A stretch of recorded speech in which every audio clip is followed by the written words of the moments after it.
Dans les vidéos précédentes, on a commencé par s'intéresser aux mesures de fréquence. Lorsque l'on a vu les effectifs, les fréquences et le mode, on essayait de résumer l'information pour répondre à la question « Combien de fois une variable apparaît-elle dans une population ?» Ça, c'était pour les mesures de fréquence. Ensuite, on s'est intéressé aux mesures de position. Quand on a calculé la moyenne, la médiane, les quartiles et n'importe quel autre quantile, on essayait de répondre à la question « Qu'y a-t-il au centre de la population ?» ou au premier quart, ou au dernier quart, ou au premier dixième. Tout ça, c'était des informations que l'on essayait de résumer avec des mesures de position. Maintenant, on va s'intéresser à des mesures de dispersion. Avec ces mesures, on va essayer de résumer l'information pour répondre à des questions telles que à quel point est-ce que les individus d'une population sont différents ou à quel point est-ce qu'ils se ressemblent. Pour illustrer tout ça, j'ai tracé ici un axe horizontal sur le tableau qui représente le nombre de glaces achetées par client.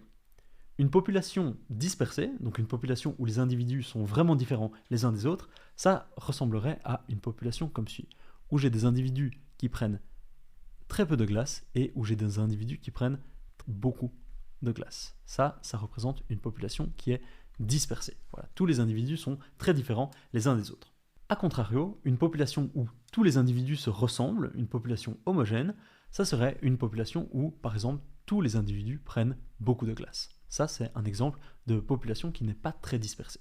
Ça aurait aussi pu être une population où tous les individus ne prennent pas beaucoup de glace, mais tous les individus prennent peu de glace. Ça aussi, c'est une population qui n'est pas très dispersée. Et de la même manière, j'aurais pu prendre une population où tous les individus prennent un nombre intermédiaire de glace. Voilà.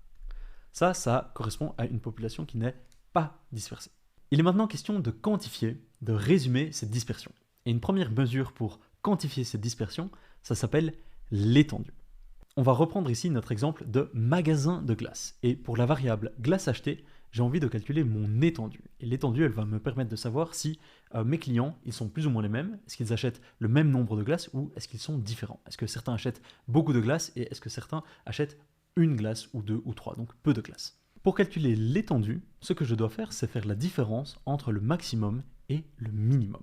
Alors ici, j'ai repris les données de ma population. Ici, j'ai déjà classé par ordre croissant toutes les données de ma population. On avait utilisé cette classification pour calculer la médiane et les quartiles. Et je vais ici appliquer simplement la formule. Le maximum ici, c'est 14. C'est Monique, on la connaît, qui a pris 14 glaces.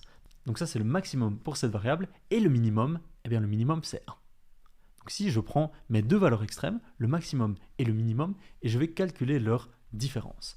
Donc si j'ai 14, mon maximum, auquel je soustrais 1, mon minimum, et ça me fait 13. Si je prends la différence entre la personne qui a acheté le plus de glace et la personne qui a acheté le moins de glace, j'obtiens 13. Et 13, c'est mon étendue. Et ça me donne déjà une idée sur la dispersion. Je sais que la différence qui existe entre la personne qui a acheté le plus de glace, Monique, et la personne qui a acheté le moins de glace, c'est 13. Il y a 13 glaces de différence, ce qui est relativement beaucoup. Donc ici, je sais que ma population est relativement dispersée. Ça, c'est une première manière de quantifier, de résumer la dispersion d'une population. On prend le maximum, on prend le minimum, on soustrait les deux et on obtient l'étendue. Mais l'étendue, c'est une mesure qui est un petit peu extrême. Extrême parce qu'on ne considère que les valeurs extrêmes. On prend ici le maximum, qui est par définition une valeur extrême, et le minimum, qui est par définition une valeur extrême également. Et on soustrait les deux.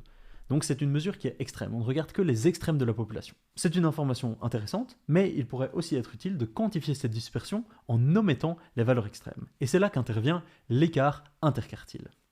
L'écart interquartile, pour le calculer, il faut soustraire le troisième quartile au premier quartile. Le troisième quartile, on l'a calculé précédemment, on sait que c'est égal à 6,5, et à ce 6,5, je dois soustraire mon premier quartile, qui est égal ici à 1, on l'a calculé également. Et 6,5 moins 1, eh bien ça fait 5,5. Et ça, c'est le résultat de cette mesure. L'écart interquartile est égal ici à 5,5.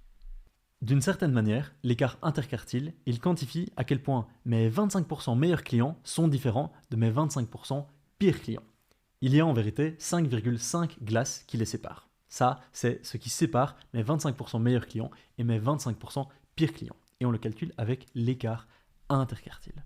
L'écart interquartile, c'est donc une valeur qui est moins extrême et plus robuste que l'étendue. C'est moins extrême parce qu'ici, on a éliminé les 25% des valeurs les plus faibles et les 25% des valeurs les plus fortes. On ne les considère pas pour quantifier la dispersion.